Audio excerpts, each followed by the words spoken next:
Okay, let's make sure the live stream's going through here. I think we're good. Excellent, excellent. Welcome everybody to Toastmaster Tuesday. And I'm rocking it solo today. My name is Matt Gardner.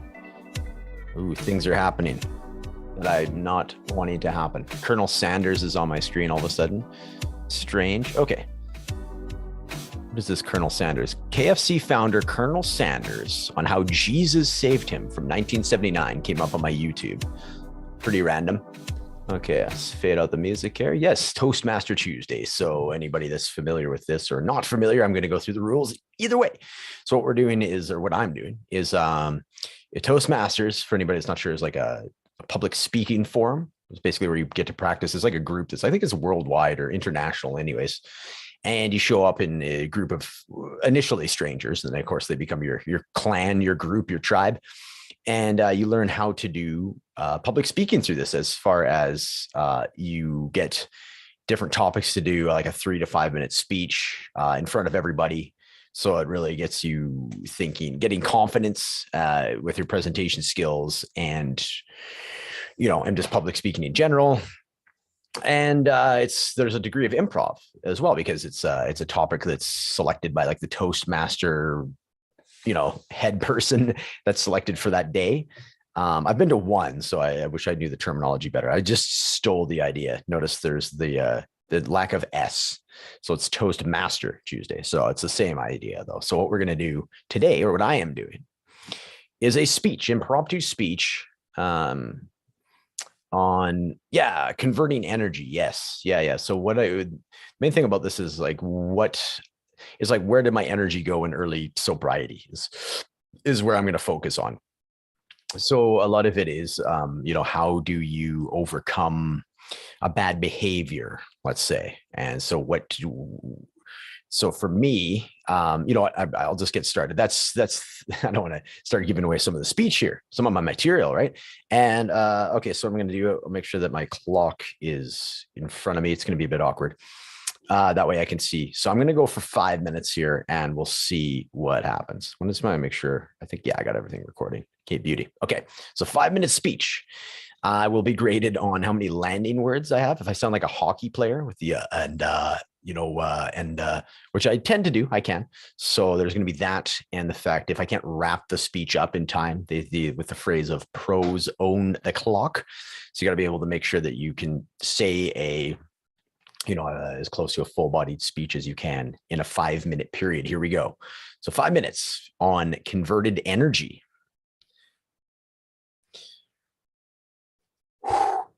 Okay, so speech about converted energy. When I think of converted energy, I always think of the phrase that energy cannot be destroyed or removed. I think it could just be converted. So the energy is always there. There's always a state of replenishment of energy. It's always there to be harnessed, essentially. So I forget the exact quote, but it's something, I want to say Einstein. It came up with something along those lines anyways. And so when I'm thinking converted energy, and I think it's specifics to my recovery, and I'm speaking to anybody that's had like even just bad behavior that they have to, figure out or navigate or get through or work through or change. This speaks to you, but I will speak, of course, from my personal experience. So for me, there was a lot of energy that was put behind me hiding how much I drank, also planning, a lot of planning involved of when I could drink next, when I was going to go and get my drinks. There's a degree of energy behind, scoring. Anybody that's been into like hard drugs, and I was to a degree, dabbled in with cocaine. So like anytime that you're in the state of mind that you're waiting to score or waiting to like your whole energy is like waiting for that call or where I'm going to meet this person, much likely, much less degree with the liquor stores that are everywhere nearby, but there's still a degree of energy about planning. So the planning, the hiding, the scoring, or the acquiring of the substance, there's a lot of energy behind that. And what else I mean by planning is planning on who and when you're talking to certain people, because you don't want to, be talking to a family member. For me, it was like my mom. I never wanted to be like, 3 or 4 beer in when I was talking to mom. So planning around that. And again, a lot of energy, and then the hiding of it, and the manipulation of the truth to yourself and then to others. So there's a lot of draining negative energy that comes along with a negative addictive habit. So what was imperative is coming out of that was that I convert that energy, use that energy, because it hasn't gone anywhere. It's still always going to be there. But the best thing is to be able to channel it and turn it and do a 180 and figure out something to fulfill myself in a much healthier way. So at that point, the most obvious thing for me anyways was to start exercising it. I kind of went through the Rolodex of different things that I'd always been playing music. So, music was only going to continue to be a big part of what I was doing. But, as far as when I was thinking, okay, what is something that I've been wanting to do and just haven't been doing because of all this extra energy that I've been giving towards my addiction of drinking. So now the top of the list was always going to the gym. I used to be big into sports when I was growing up, volleyball, basketball, baseball, like hardball. I did some taekwondo and like Greco-Roman wrestling, so I was always into athletics and keeping in good shape. And that definitely had gone out the window for the majority of my 20s.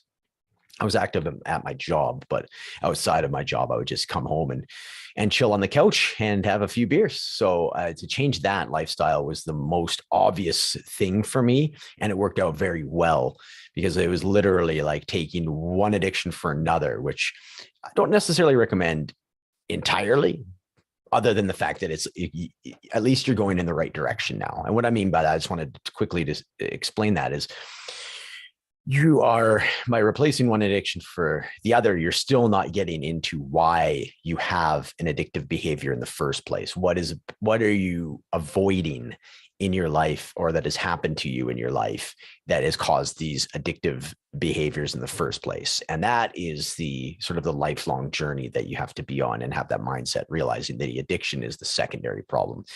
The primary problem is something much, much deeper. So, but either way, the replacement of the energy of the hiding and the manipulating and the lying and the getting over on people and everything was replaced by going to the gym. And man, did that ever make a huge, obviously physical change, but the main thing for me was the mental change. So, as we're wrapping this up here, that was my big, conversion of energy, epiphany that I had. Thank you very much. Oh yeah, baby. 4:59 wrapped it up. So yeah, you don't usually have a timer quite like that. Basically what happens is somebody will hold up halfway through and then a 30 seconds remaining type thing. But a little bit easier when you have the stopwatch, but right down to the second. Nailed it. So yeah, that is Toastmaster Tuesday for today. Thank you for tuning in, and we will see you